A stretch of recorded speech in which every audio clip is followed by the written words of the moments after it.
உலகமே வந்து ஒரு துக்கம்னா ஒரு பெரிய காடுன்றாரு. ஒரு பெரிய காடு, அங்க ஏகப்பட்ட கொடி செடி மரங்கள்லாம் வளர்ந்துகிட்டே இருக்குது.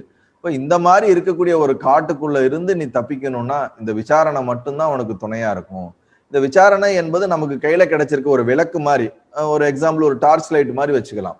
இவ்வளவு பெரிய ஒரு காட்டை கடந்து நம்ம அந்த பக்கம் போகணும்னா நமக்கு வந்து அவ்வளவு தூரத்துக்கு நமக்கு லைட் கிடையாது. நம்ம கையில கிடைச்சிருக்கிறது இந்த ஒரு டார்ச் தான். இந்த டார்ச்சை வச்சு ஒரு 10 அடிக்கு 20 அடி தூரத்துக்கு நமக்கு வெளிச்சம் தெரியும்.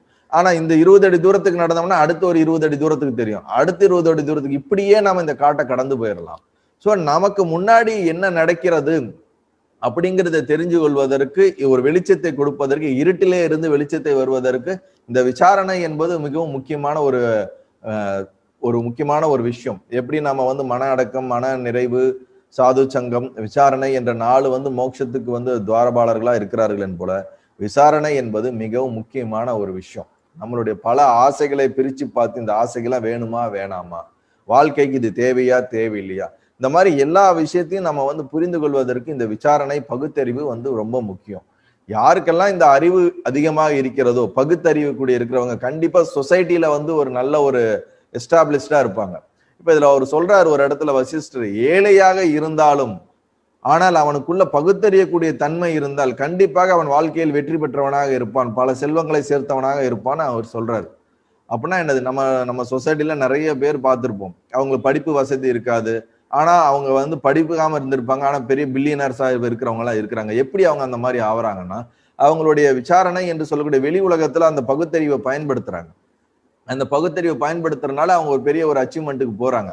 இப்ப அதே அறிவு தான் வெளியில நம்ம விசாரணை பண்ணக்கூடிய அதே அறிவை நம்ம உள்ளுலகத்துல திருப்பி நம்ம பயன்படுத்தினோம்னா, நம்ம உள்ளுலகத்துல வந்து அந்த ஆத்மா என்றால் என்ன, அவன் நான் யார் அப்படிங்கிற அந்த கேள்விகளுக்கு நமக்குள்ள விடை கிடைத்து நாம் அந்த ஞானத்தையும் மோட்சத்தையும் அடைய முடியுங்கிறதா இங்க வசிஷ்டர் சொல்லக்கூடிய ஒரு விஷயம்.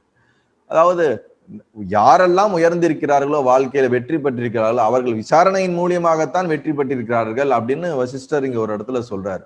அதே மாதிரி நம்மளுடைய ஒரு பெரிய புகழா இருக்கட்டும், பெரிய வீரமா இருக்கட்டும், இல்ல நம்மளுடைய என்ன குவாலிட்டியா இருக்கட்டும், அந்த குவாலிட்டி எல்லாம் இந்த புத்தியினால பகுத்தறிந்துதான் நமக்குள்ள கிடைக்கப்படுதுன்றாரு. இந்த உலகமே வந்து ஆக்சுவலி இந்த இடத்துல என்ன சொல்றாருன்னா, நம்ம மனசை வந்து ஒரு பெரிய யானை போல அவர் கம்பேர் பண்றாரு. யானைன்னா என்னது, மதம் பிடித்த ஒரு யானை எப்படி இருக்கும், அது என்ன பண்ணுதுன்னு அதுக்குன்னே தெரியாது, தன் தும்பிக்கையில எதை உடைக்கும், யார் முன்னாடி வரவங்க எல்லாத்தையும் பண்ண, அந்த மாதிரி இந்த மனம் என்பது வந்து ஒரு மதம் பிடித்த யானை போல எல்லா இடத்துலயும் போயிட்டு எல்லாத்தையும் டிஸ்டர்ப் பண்ணிக்கிட்டே இருக்குது. இப்ப ஆனா இந்த மதம் பிடித்த யானையே வந்து சிங்கத்தோட கர்ஜனை கிடைட்டுச்சுன்னா, இல்ல சிங்கம் வந்துச்சுன்னா இதுவே அமைதியாயிடும்ன்றாங்க. அது போல இந்த நமக்குள்ள இருக்கக்கூடிய மனம் எப்ப பார்த்தாலும் வெளி உலகத்தை தேடி எதையோ ஒரு ஆசையில, அச்சத்துல, ஏதோ ஒரு பிரச்சனையில, டெய்லி ஏதாவது ஒரு இஷ்யூஸ்ல ஓடிக்கிட்டே இருக்குது. அப்படி ஓடிக்கிட்டே இருக்கக்கூடிய இந்த மனசை வந்து இந்த விசாரணை என்ற அந்த சிங்க கர்ஜனை போல அது கேட்கும் பொழுது அது தானா அடங்கிடும் அப்படிங்கிறது வசிஷ்டரோட ஒரு கூற்று. விவேகானந்தர் கூட ஒரு இடத்துல அழகா சொல்றாரு, மனம் என்றால் என்னங்கிறதுக்கு அவர் ஒரு உதாரணம் சொல்றாரு.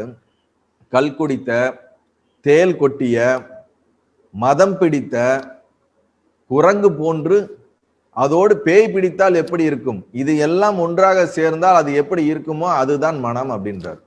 அப்படின்னா பாத்துங்க, கல் குடிச்சிச்சுனாலே நிதானம் இருக்காது, பேய் பிடிச்சிருச்சுன்னா அதை விட சொல்லவே தேவையில்லை, மதம் பிடிச்ச யானைன்னா அதுக்கு நம்ம எங்க போறது, இதுக்கு நடுவுல இப்படி குரங்கு போல தாவிக்கிட்டே இருக்குது. இந்த மொத்த ஒரு சேர்ந்த ஒரு அமைப்பு தான் இந்த மனதோட குவாலிட்டியா ஒரு எக்ஸாம்பிளா அது உதாரணத்துக்கு எடுத்து உரைக்கிறார்.